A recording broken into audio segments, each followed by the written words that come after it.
I'm upset. I am upset. So I just had my MRI. I was told in advance by multiple people. One of them was calling me to confirm the appointment. I was told in advance, actually by 3 different people, because my doctor told me too, that because he was checking with me about claustrophobia. And then I said, like, not that I'm aware of. I've never been in an MRI before, and that's a lot more close quarters than, like, being trapped in an elevator, which I have been in. Twice, actually, trapped in an elevator. But I asked him, like, is it possible to have, like, a podcast or something like that? And he said yes. And then I phoned in and checked with the diagnostic imaging department. And they're like, oh, yeah. And they told me all these details. Like, we have, like, special headphones that you take in there. You can't use your own because, like, we want to make sure that they are certain material. And we, like, have Spotify. We don't do podcasts. We just do music. So, like, yeah, you take those in there and whatever. And we can, like, play whatever you want that's on Spotify. And then I confirmed when they called to confirm the appointment, I also confirmed this. And then I thought a lot about, what am I going to listen to when I'm in there or whatever. Because for me, I knew in advance what now I've just termed as mental claustrophobia,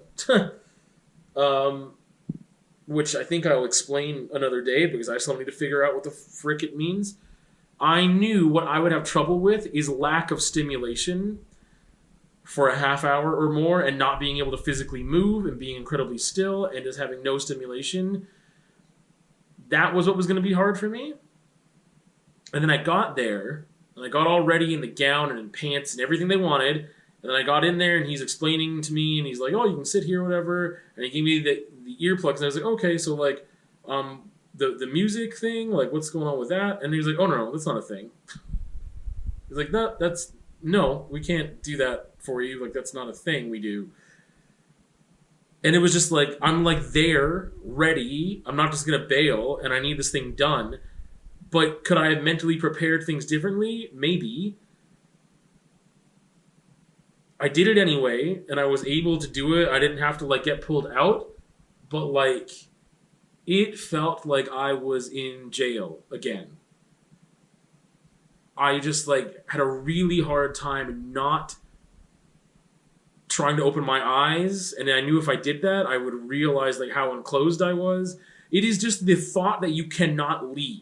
You cannot leave this situation. Yeah, they give you a button thing to press, but they're not going to pull you out right away. So, like, if you started panicking and you wanted to get out, you can't. Much like jail, you just can't leave. You can't leave when you want to leave. And so, I would say that is, for a panic attack, I haven't had many ever. Like, I probably count on one hand. But that was one of them, and I did not enjoy that, and I did not enjoy being lied to, or someone was misinformed. 3 people were misinformed. But again, 2 people from the diagnostic imaging department specifically went through these details, and then the dude doing the imaging was like, no, that's not a thing. And someone else has confirmed with me that they were told something similar, and then they were just like, no, that's not a thing. And then they were also lied to about how far into the machine they were going to be put in. And I just like, you need to give people information. They need to be able to consent to facts, and real information, truth. You can't have me consent to lies. I've made a realization recently, and that's, I was thinking about the lack of vlogging that I'm doing and the amount of stress that I'm under. And I just feel like I should make more of an effort. I don't know, there's a couple things going on. One, I have been enjoying driving with just music and just like feeling that and getting lost in that for a bit. And there were times where I used to just vlog while I drove for a little bit and got my thoughts out. And now I'm listening to podcasts less and music more, and I feel like that is helping stress and anxiety, and it is just like making me feel happier.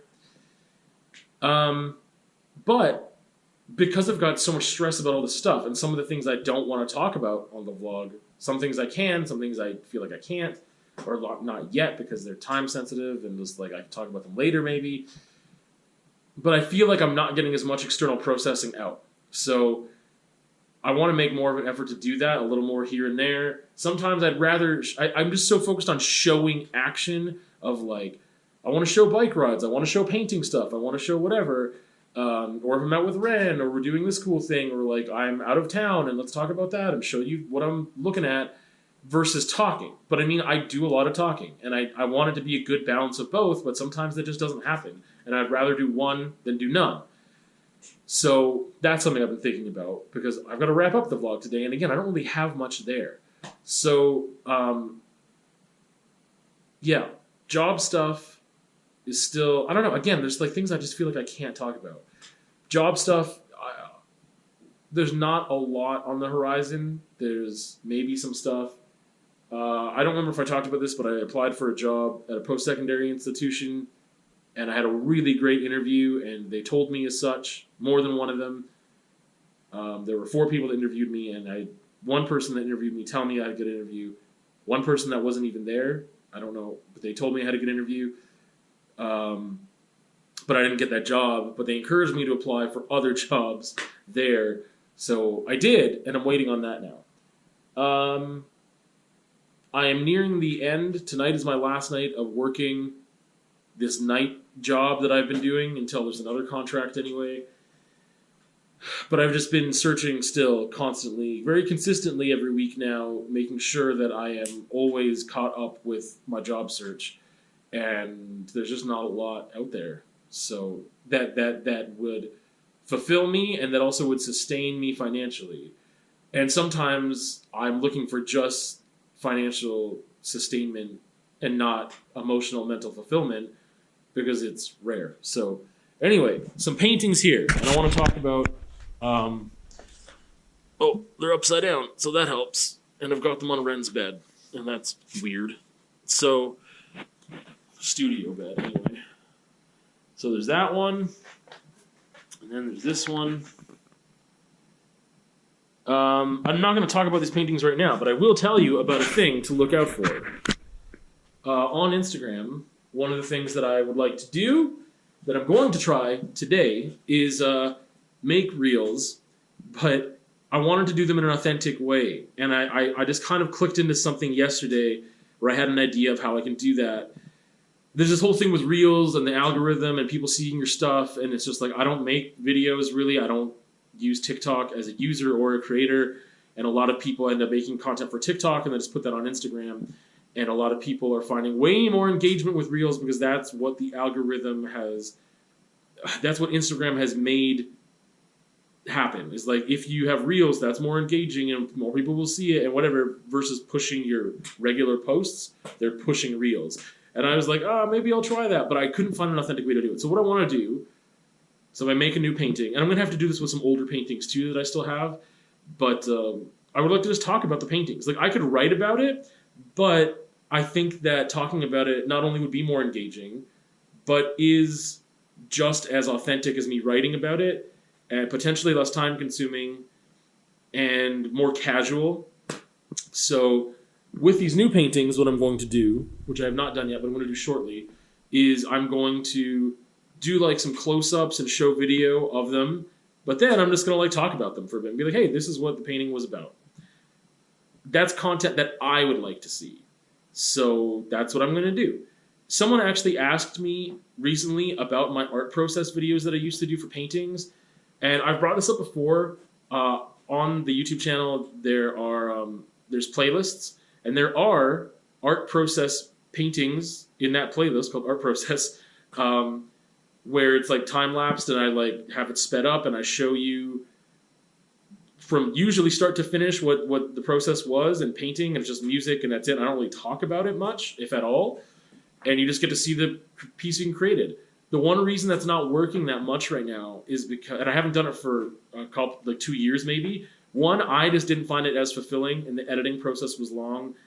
But also, I have changed the way I work a lot, so I'm not necessarily making pieces in one sitting. I used to make that like a firm rule for myself, but I've really loosened up in my process. So now it might take multiple sittings. And yes, I could just keep doing that, but then I've got to keep track of the videos and stuff, and it's just not what I want to be doing with my time. I think that when I do more smaller pieces like this, maybe I will try to do another art process video because I was able to do this piece in one sitting. Actually, two of them in one sitting. And that bigger one, I got half of it done in that sitting. So that session, I should say. So it's something that I think I'm going to try. Anyway, the only other video this week is a conversation. And the conversation, because I just had it, I remember what it's about. I don't have to look it up. The conversation was about mental claustrophobia, which has to do with my experience in the MRI the other day. So there you go. With that, we'll see you on another time.